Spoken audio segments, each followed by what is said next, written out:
So let's go monster shopping. If you're a dungeon master, D&D dungeon master, how well are you using the monster manual?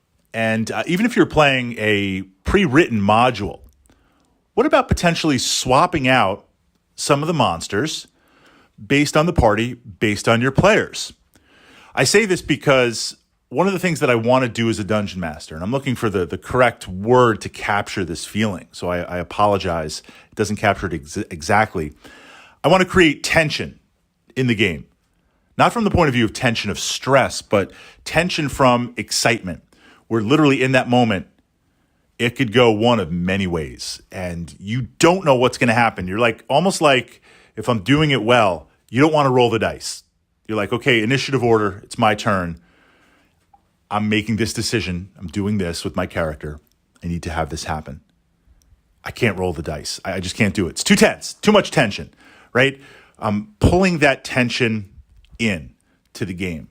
So how do we do that as a DM? Well, a lot of different things in our toolkit. And in this vlog, I want to focus specifically on monsters. And I want to focus on the encounter to generate both excitement, but also tension. And again, not stress, but tension in a good way. So what we tend to see now, and I'm generalizing a little bit, I realize that because lots of ways to play D&D, lots of different gaming groups, lots of different expressions. So all we can really do is look at our own gaming group and possibly some online sessions. The current edition of D&D is really set up with challenge rating. It's really set up with this idea that if here's the party, here's the average of the party, you throw monsters kind of in this range, this band, and if you do that, for the most part, most of the time, the party will win. I mean, if they make a crazy decision, it might get a little dicey. If they have horrible rolls, okay, that happens sometimes, dice rolls. But for the most part, if they play their character classes well, it's going to be exciting. You're going to win. There's less consequences. Now, some DMs throw challenge rating out the window. Of course, you can always adjust it up or down based on the experience of a party. I do adjust it up sometimes if I'm playing with a veteran group. If it's the usual people I play with, we've been playing D&D for years. For years. They know the unlocks. They know how to work as a party. To go on challenge rating, they'd crush it. So I need to upscale it a little bit. Likewise, a group I was DMing a while ago were all very, very new players. And I'm not going to rob them of that D&D experience. You're an adventurer. There's consequences. I'm not going to rob them of that, right? We're going to give that. I mean, in that moment, I've got an awesome responsibility as a DM. These are new players to the community, to the game. I want them to have an amazing experience. I want them to kind of pull out their vision, their voice, their passion, create that on the table, because they're going to be going D&D beyond me into the future.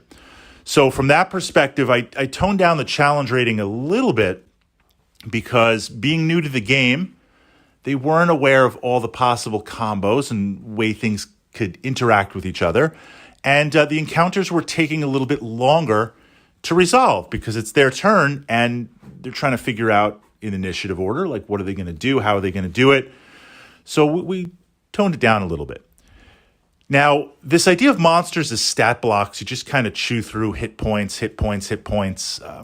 There's kind of some lesser monsters, trash mobs, clean them out, fight the boss, win the encounter, get the loot, get the experience, move on. D&D is a transaction, a hit point transaction. I hit you, you hit me. I hit you, you hit me. Primary damage. What about monsters? And this is shopping and looking. Monsters that also have effects. Now, effects are like, I hit you and this happens. Or something happens in this area and this happens. From that perspective, utilizing monsters with effects can really change the tension of the game. Think about Carrion Crawler or some sort of, and we're just at low level, right? Lower level monsters that if they hit you, you have to save for paralysis and you're paralyzed for a number of turns. That's fantastic. As a DM, that gives me so much ability to create tension. So imagine you're the fighter in the party. You're the frontline fighter. Yeah, I'm just going to hack and slash at that bug. But if it hits me, well, first it's going to deal some damage. If it hits me, then I have to make a saving throw. depending on your perspective. I was going to say, as a DM, that's a lot of fun. As a player, it might not be so fun. You're trying to make that saving throw. You're like, I got to make the saving throw. I got to do this. Like, the rogue is standing right next to me and like helping me. Can I get advantage? Like, you're looking for advantage everywhere. You fail the saving throw. Now you're paralyzed. So now this is interesting because the fighter is still in the game. They're paralyzed. They're still in the game. But now the focus of the party has to shift because they have to protect the fighter because this carrion crawler or this bug or this monster is going to be attacking the fighter. And the fighter is absolutely helpless. Now, as a DM, I can play this from, and I do both. There's no right or wrong in D&D. Sometimes I'll play an encounter where I'm role-playing the monster. So if we're talking about a carrion crawler, it's just looking for something to eat from that perspective, or it's looking to defend itself depending on the interaction. If it's defending itself, it's going to hit that fighter, paralyze it, and move on to the next and look to try and escape.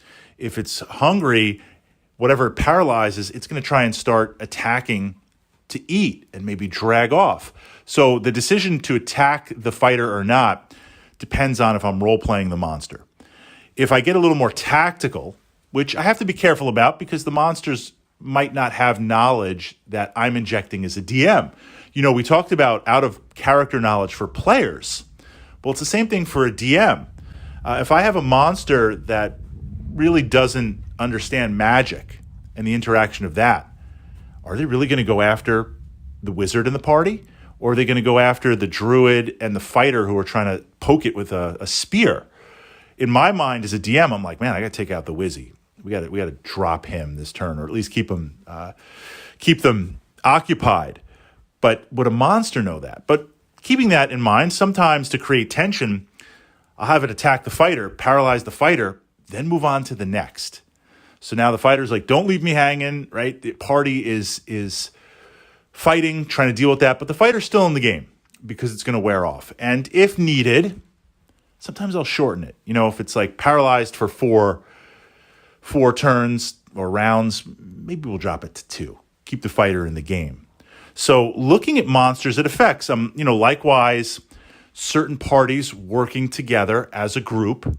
If there's some sort of area effect spell or some sort of radius spell, hit that, force, or ability, I should say, monster ability, force the party to disperse. Well, now they don't necessarily have the backup and they're isolated. Looking through the monster manual and trying to get away from just stat blocks that you chew through and that deal damage. But how can you role play? How can you tactically use the abilities of monsters to paralyze, to put to sleep, to scatter, to charm, to influence, to curse? There's a lot that you can play and that you can use, cycling back into, in a good way, trying to build tension, trying to build excitement, trying to capture and keep the players there.